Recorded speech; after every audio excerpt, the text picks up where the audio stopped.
Hello friends, आप सबका हमारे YouTube channel let's study desk पे बहुत बहुत स्वागत है। आज हम आप सबको नीट पात्रता परीक्षा 2024 का फॉर्म फिल करना बताएंगे। नीट पात्रता परीक्षा 2024 के फॉर्म 16 दिसंबर 2024 से स्टार्ट है और 15 जनवरी 2025 तक रात्रि 12 बजे तक फॉर्म फिल कर सकते हैं। और इसके चालान हैं जो 15 जनवरी 2025 तक कटेंगे। प्रवेश पत्र है जो 19 फरवरी 2025 को शाम को 4 बजे उपलब्ध हो जाएंगे। परीक्षा की तिथि है जो 27 फरवरी 2025 को होएगी और दो पारियों में आयोजन होएगा। जो फर्स्ट पारी है जो 10 बजे से 12:30 बजे तक और दूसरी पारी है जो 3 बजे से 5:30 बजे तक है। आइए इसके चालान के बारे में हम बात करते हैं। तो L1 का चालान है 550 रुपये और L2 का चालान है 550 रुपये। अगर हम L1 L2 दोनों के से आवेदन करना चाहते हैं तो इसके लिए 750 रुपये का हमारे को चालान करना पड़ेगा। इसके लिए योग्यता की बात करते हैं तो L1 के लिए 50% अंकों के साथ 12th के साथ BSTC का डिप्लोमा होना चाहिए। L2 के लिए 50% अंकों के साथ फाइनल ईयर उसके साथ में बीएड की डिग्री की हुई होनी चाहिए। फॉर्म फिल करने के लिए हमारे को सबसे पहले बोर्ड की वेबसाइट है जो PSER अजमेर, उस पर आना पड़ेगा। उसके बाद हमारे रीट 2024 मेंस वेबसाइट पे क्लिक करना पड़ेगा। उसके बाद क्लिक करने के बाद हमारे को ये सारा इंटरफेस हमारे सामने आएगा। उसके बाद हमारे को सबसे पहले जनरेट चालान करने पड़ेगा। जनरेट चालान करने के लिए हमारे को इस पर क्लिक करना पड़ेगा। जनरेट चालान करना पड़ेगा।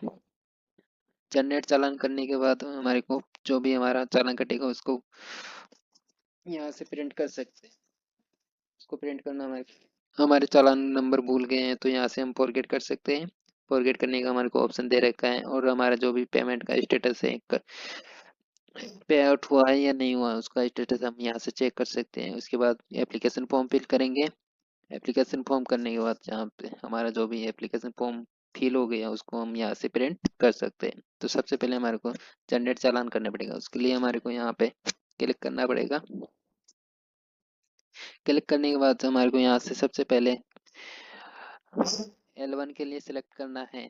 तो यहाँ पे L1 के लिए लेवल 1 पे क्लिक करके ओके करना पड़ेगा। अगर L2 के लिए फॉर्म फिल करना है तो L2 पे क्लिक करके ओके करना पड़ेगा। अगर हम दोनों लेवल के लिए फॉर्म भर रहे हैं तो L1 L2 दोनों के लिए सिलेक्ट यहाँ पे बूथ लेवल पे क्लिक करना पड़ेगा।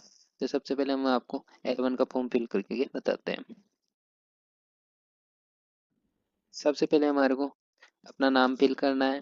उसके बाद यहाँ पे फादर्स नेम, फादर्स नेम के बाद यहाँ पे मदर्स नेम के बाद है DOB, date of birth.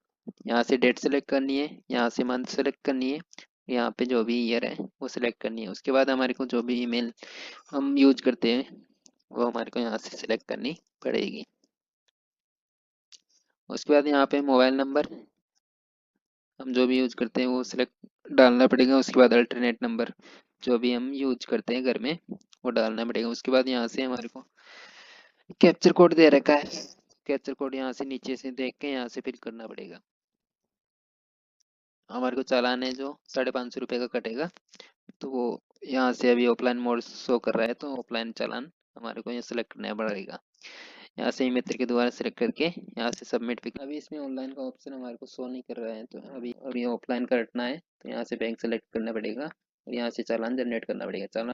Challan generate होने के बाद हमारे को यहाँ से फॉर्म फिल करना पड़ेगा, एप्लीकेशन फॉर्म। एप्लीकेशन फॉर्म के बाद यहाँ पे जो भी हम सेलेक्ट लेवल सेलेक्ट किए उससे और यहाँ पे चालान नंबर, उसके बाद मदर्स नेम, यहाँ पे DOB हमारी जो भी है। उसके बाद यहाँ पे captcha code, captcha code fill करने के बाद यहाँ पे नेक्स्ट का ऐसे ही इंटरफेस आएगा।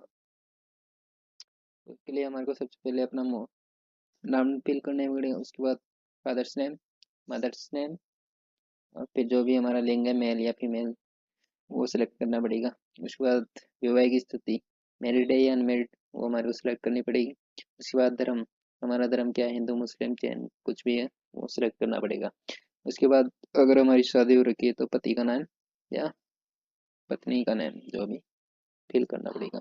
उसके बाद आधार नंबर, उसके बाद आधार नंबर, उसके बाद DOB और SSO ID।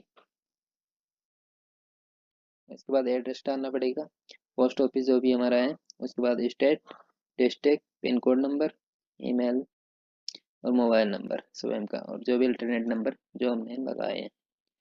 उसके बाद अगर आप एक सर्विसमैन है तो हाँ करना पड़ेगा या फिर ना। अगर उसके बाद है कैटेगरी, जनरल, ओबीसी, एसटी जो भी है वो हमारे को सिलेक्ट करनी पड़ेगी यहाँ से। उसके बाद अगर विशेष योग्य जन है तो आपको हाँ करना पड़ेगा, हाँ। अगर नहीं है तो नहीं का। उसके बाद नेशनैलिटी जो भी हमारी है इंडिया, वो हमारे को सिलेक्ट करनी पड़ेगी। उसके बाद अगर आप राजस्थान के मूल निवासी हैं तो हाँ या फिर ना। अगर आप राजस्थान के मूल निवासी हैं तो मूल निवास राज्य का नाम और जिला। अगर आप टीएसपी एरिया से बिलोंग करते हैं तो हाँ, नहीं फिर ना। उसके बाद विशेष विवरण, इसके अंदर हमारे को परीक्षा का केंद्र चूज करना पड़ेगा। पहले हमारा डिस्ट्रिक्ट जिला, उसके बाद दूसरा अन्य जिला। यहाँ पे परीक्षा का स्तर L1 से फॉर्म फिल करना है तो L1, L2 से करना है तो L2। उसके बाद हमारी परीक्षा में जो भी हमारे को भाषा यूज करनी है, उसके लिए भाषा फर्स्ट के लिए हिंदी इंग्लिश जो भी हमारे को फर्स्ट भाषा यूज करनी है वो फिल करनी पड़ेगी यहाँ पे। उसके बाद L2 भाषा 2 सेकंड लैंग्वेज, यहाँ से हिंदी इंग्लिश संस्कृत जो भी हमारे को यूज करनी है वो कर देंगे। उसके बाद बीएड, बीएड वाला है, अगर आप बीएड कर रखे हैं तो यहाँ से बीएड के लिए हमारे को mathematics science social science study जो भी है वो हमारे को यहाँ पे सिलेक्ट करनी पड़ेगी। उसके बाद हमारे पास शैक्षणिक योग्यता है, यहाँ पे 10वीं की शैक्षणिक योग्यता करनी पड़ेगी। वर्ष, कोड का नाम, पूर्णांक, प्राप्तांक और प्रतिशत। उसके बाद सेकेंडरी, सीनियर सेकेंडरी, ग्रेजुएशन और पोस्ट ग्रेजुएशन। उसके बाद कुछ शैक्षणिक योग्यता में आ जाता है हमारे यहाँ पे ये।